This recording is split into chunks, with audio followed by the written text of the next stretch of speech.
द्रष्टा पुरुष श्रीयुक्त द्वारी महोदय एवं ये पुस्तकर समीक्षा करथिबा अध्यापिका पुष्पा पात्र महोदय समवेत होइथिबा सारस्वत प्रेमी सुधी सज्जन मंडली आज चर्चा विषय होछि पाठक्यतार अभाव भाषा और साहित्य विकास प्रमुख प्रतिबंधक वास्तव में सत कथा यही मंच देखु गोटे सृष्टिर जन्म लग्न एवं अन्य पक्ष चर्चा करुचु पाठक्यतार अभाव पाठक यदि पढ़ुना कहा सृष्टि सृष्टि हुए कहा साहित्यर उपभोक्ता किए ए प्रश्नटी काले काले सब श्रेणीर समाज को आंदोलित कर एवं एक सत्य जे कौन काल समाज में 100 to 100% पाठक आम पाई पाठक्यता अभाव सबु काल एक सार्वजनिक सत्य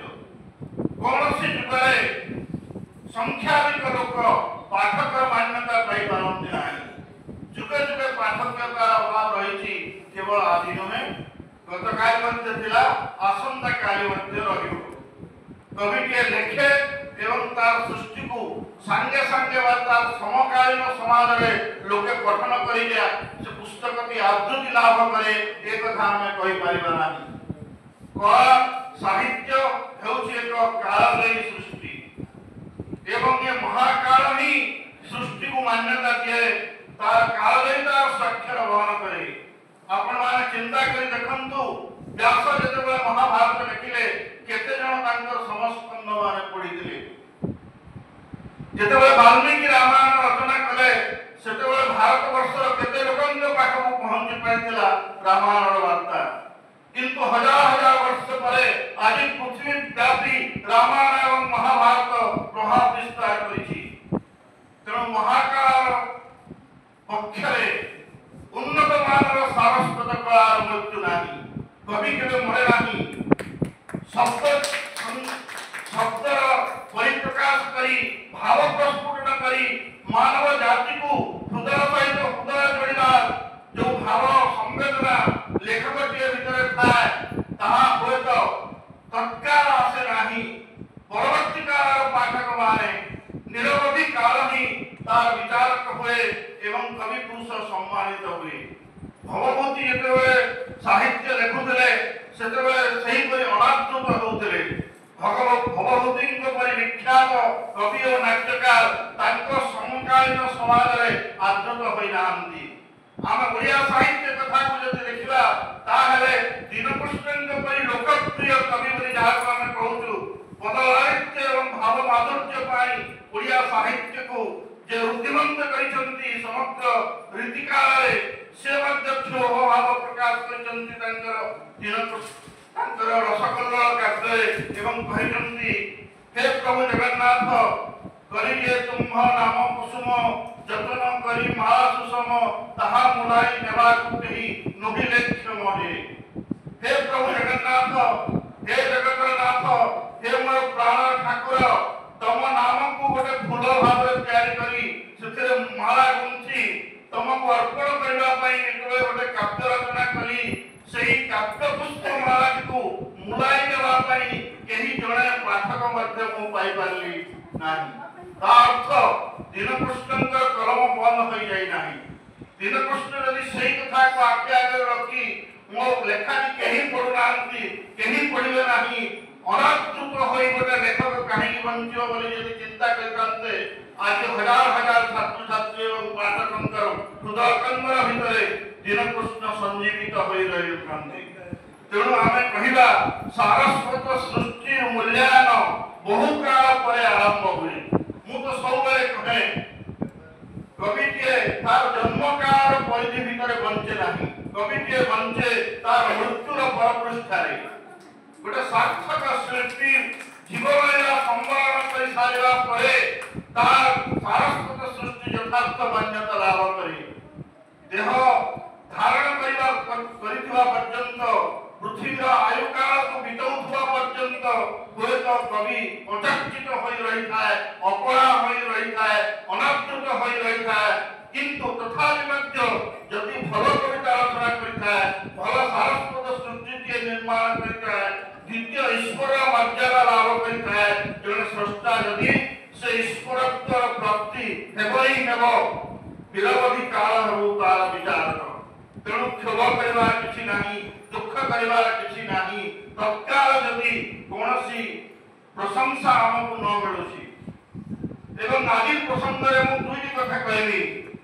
गोटिए आपण माने लिखिजंती पाठकीयता अभाव भाषा और साहित्यर विकास रे प्रमुख प्रतिबंधक। मु कहबी भाषा वंचे कथन रे, साहित्य वंचे पठन रे, चिंतन रे।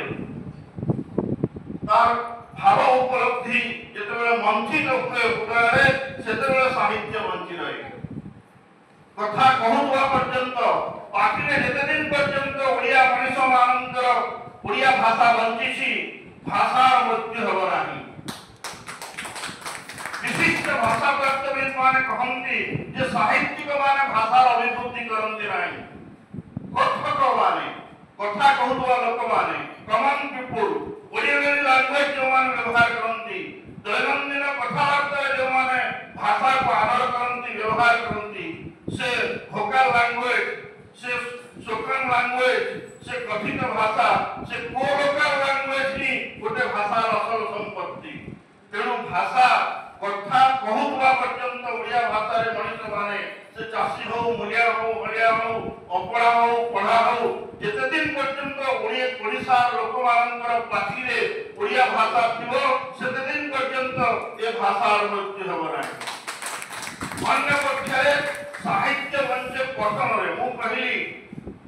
आदि जने पढ़ी पारे 2 वर्ष पढ़े पढ़ी पारे, 10 वर्ष पढ़े बच्चा पढ़ी पारे। आदि कोन हमर छात्र छात्री कालिदास को पढ़ु नांती। कालिदास जो समय लिखिले समय जन्म होई नथिले। आज छात्र छात्री यदि कालिदासंकर अभिज्ञान शाकुंतलम पढ़ुचंती, मालविकाग्निमित्र पढ़ुचंती, रघुवंशम पढ़ुचंती बा मेघदूतम पढ़ुचंती, ताहले कालिदास 1000 वर्ष परे जाई पाठक पहुंची पारुचंती। जदि आगरो केही पढ़ु नथिले मध्य अगणित छात्र छात्रींकर पाठ भितरे कालिदास उहा होउचंती। तेणु सारस्वत स्रष्टा किए कोनसी कालर परिसीमा भितरे हमने अपना को आबद्ध करी तार पवित्र कृतित्व को विवेचना करबा कदापि उचित हेबा नाही। जदि सृष्टि मार्जित, जदि सृष्टि स्रष्टार रूपदान करिथाए, कारण ए पृथ्वी होछि गोटे महाकाव्य जहाको निर्माण करिछि जने कवि, जे होचंती भगवान। भगवान स्वयं निजको कवि भाव रे उद्घोषणा करिसंती। आपण माने यदि गीता पढ़िथिबे ताले देखिथिबे अर्जुन को श्री कृष्ण डिक्लेयर कर दैछंती, कृष्णनाम वासुदेवश्री पांडवानाम धनंजय मुनिनामुप्यहम व्यास कविनाम उषना कवि। हे धनंजय, हे अर्जुन, हे पार्थ, तुम्हें कहा शक्ति बଳରେ बलिया? के अर्जुन? तुम्हें अर्जुन नहो, मो होछि अर्जुन। मोर शक्ति बଳରେ तुम्हें धनुर्धारी अर्जुन गौरव लाभ करिछ।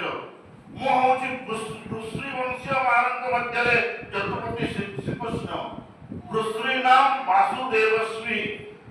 जदुवंश को वृश्री वंश बोली कहा जाए। एवं से वृश्री वंशीय मध्यरे मो होछि जदुपति श्रीकृष्ण। पांडवा नाम धनंजय, पांडव मानक मध्यरे मो होछि धनंजय। मु भीम नुहे, मु युधिष्ठिर नुहे, मु अर्जुन। सर्वशक्तिमान धनुर्धारी गांडीवधारी अर्जुन मु होछि एवं तू निमित्त मात्र गोटे देहधारी मनुष्य।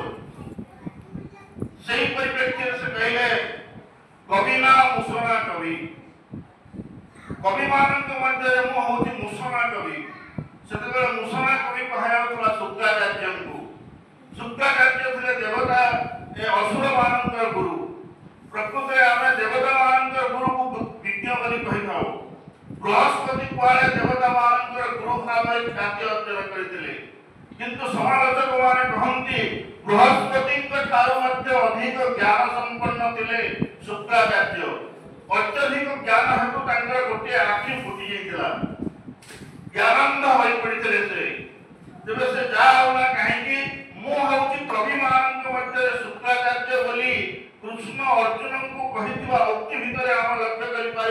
ए विशाल विश्व ब्रह्मांड होची सत जेमिति गोटे महाकाव्य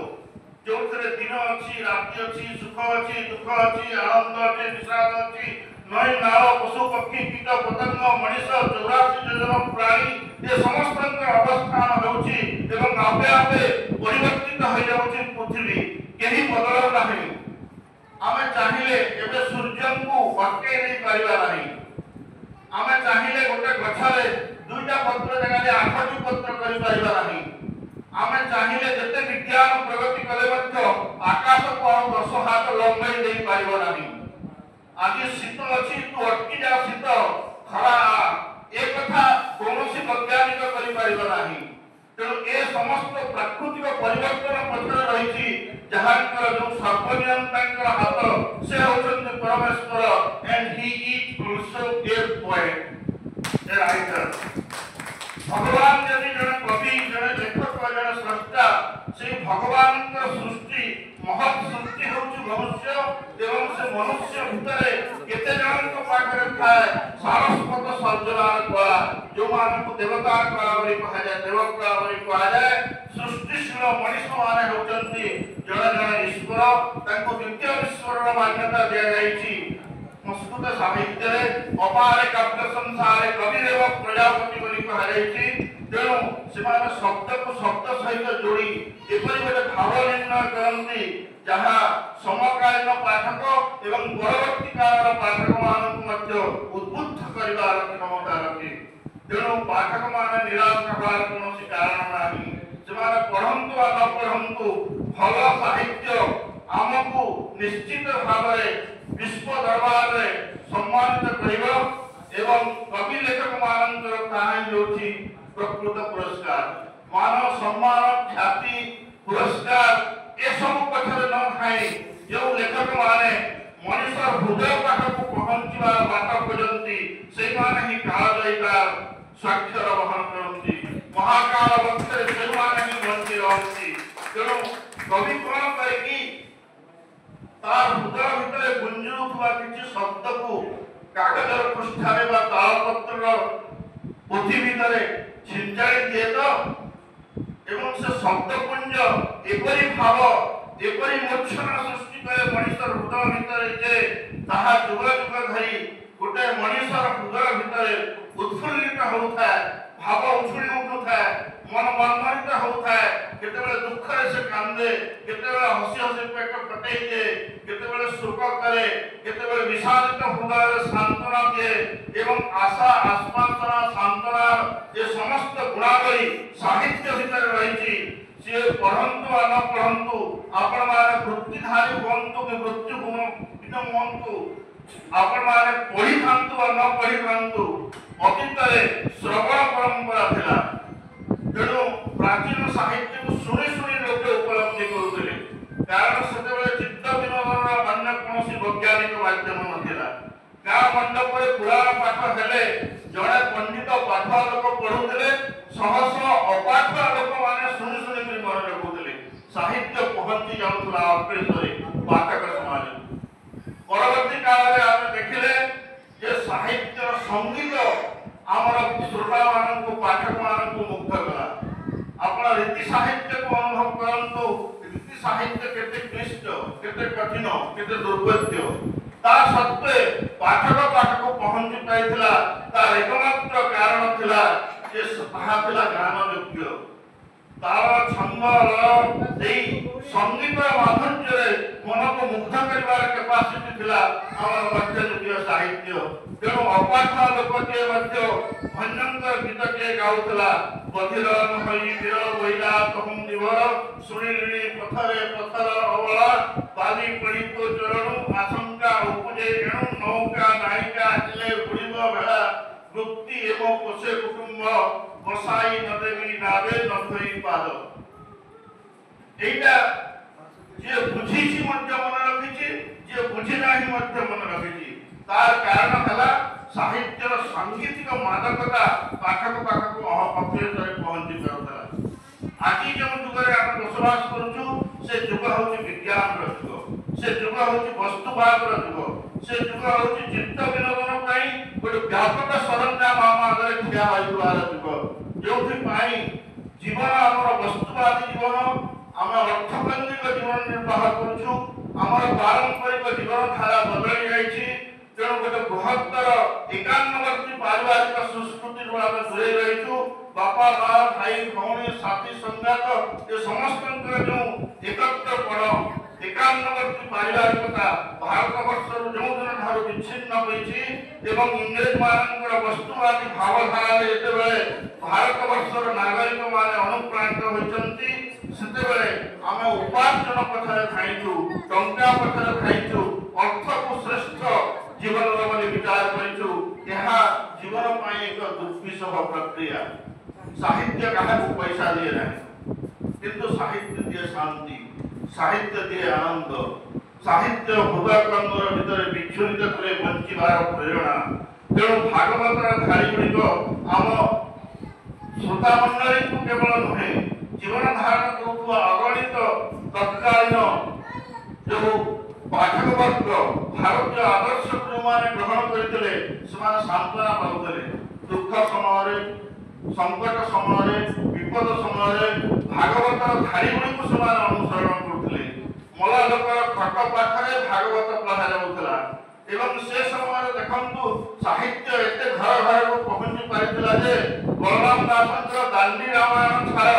गोटे लक्ष्मी पुराण साधारण पुस्तिका आज घरे घरे पहुंची पारी कारण ता भीतर रही गोटे सारस्वत मूल्यबोध भगवान कथा कह जगन्नाथ कथा कह किंतु सोसाइटी को रिप्रेजेंट कर समाज और धर्म एकाकार हो जाइए बलराम दास लक्ष्मी पुराण जो एकविंश शताब्दी घरे घरे लक्ष्मी पूजा होची जो जातिवाद को विरोध कर नारी को गोटे सर्वोच्च स्थान दि पुरुष ठार नारी को महनिया भाव में प्रतिपादन कर जहाँ फेमिनिस्ट मूवमेंट रे नारीवाद मान युक्ति करुले भारत वर्षर साहित्य रे बलराम दास से छोटिया पुस्तक देखे जे भारतीय नारी कदापि न्यून नुहे नगण्य नुहे पुरुषर सेवादासी नुहे बरं जगन्नाथ परी महान व्यक्ति मध्य लक्ष्मी को त्याग करी जीवन बंचिवा भई पड़े दुर्विषह तेणु यहीपरि एक काल आम समस्ते आज जो चिंता आमको विव्रत करुँची पढ़ुना पाठकतार अभाव से चिंता आम दूरे जा कवि लेखु कवि को आम उत्साहित करवा सारस्वत सृष्टि को पढ़ू न पढ़ू कवि को सम्मान जनाइबा सारस्वत स्रष्टा प्रति आमर से सम्मान हम पाठकीयता एवं से सम्मान धीरे धीरे आमको साहित्य आड़ को टाणी नेब आम भितर से जो संभ्रमता से मानविकता साहित्य प्रति आदर सृष्टि कर घरे घरे साहित्य पहुंची पार मनुष्यर जीवन हम परिशुद्ध एवं मानविकता परिपूर्ण आपण विनम्र निवेदन यही संक्षिप्त अभिव्यक्ति माध्यम मु समस्त को निवेदन करी आपण माने जाति को भल पातु देश को भल पातु भाषा को भल पातु साहित्य को भल पातु ये विनम्र निवेदन। जय जगन्नाथ जय बारीपदा जय मयूरभंज साहित्य परिषद।